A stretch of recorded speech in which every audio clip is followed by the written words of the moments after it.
Morning to dear scholarites. Let's move toward the chapter number 4, and the name of chapter is Capturing the Movement. So here Aphitek and Robonom are telling about something that is related to the movement and locomotion. Robonom is saying that animals move from one place to another, that is known as locomotion, and why they move in order to search food, water, shelter. Also, the second reason is in order to escape from the danger or any enemy or harsh weather condition. Now, the movement in certain animals are different. Not all the animals shows the same movement. They can run, swim, fly. Okay. Now, let's move towards the vertebrates and invertebrates. According to the movement of animals, there are two categories, invertebrates and vertebrates. First is invertebrates. Invertebrates are the animals which do not have any backbone. Okay? Whereas vertebrates are the animals which are having backbone to support their body. These are small as well as the movement is very slow in these animals, whereas invertebrates, they are very big in size and they can move, run, swim easily. These are multicellular and having the liquid skeleton that is known as exoskeleton because these are present outside. Whereas invertebrates, they are also multicellular, having well-developed internal skeleton that is known as endoskeleton. Okay, and that's why these are having very high developed brain. 98% of total animal species are invertebrates and only 2% of the animal species are vertebrates. Examples are given earthworm, snail and cockroach, whereas invertebrates, bird, fish, snake, horse and human beings are vertebrates. Now come to the movement in some invertebrates. First example is given earthworm. Earthworm is having tube-like cylindrical body. This is the portion, this is the clitellum which is present in 12th, 13th and 14th segment of earthworm.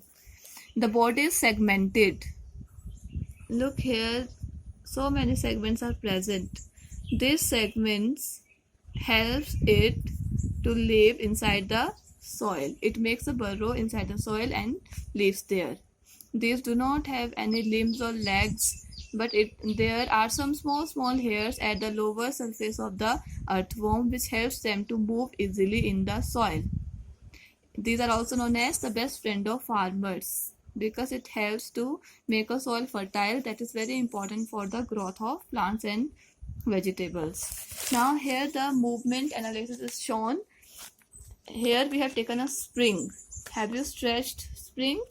When we will stretch the spring, it looks like this. It will increase its size. Okay. Thus, the same mechanism earthworm follows. And at the third step, when the spring is blowed away, and from the one hand we have hold that, and from the other hand we have just left that, then how the spring is moving forward. Similarly, the earthworm moves forward like this mechanism. It follows all three steps in order to move. Come to the now mucus moving snail. Have you seen the snail? Now it is a rainy season and there are lot of snails. These snails, how it moves, these are also not having any legs, but these are having a mucus gland at the lower surface of its foot. This body is known as foot. Have you seen the sticky substance that is released by snails? That is known as mucus. And this sticky substance helps them to move forward.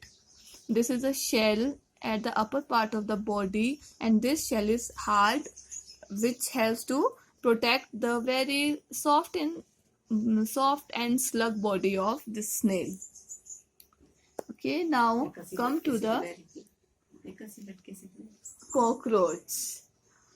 Cockroach is also invertebrates.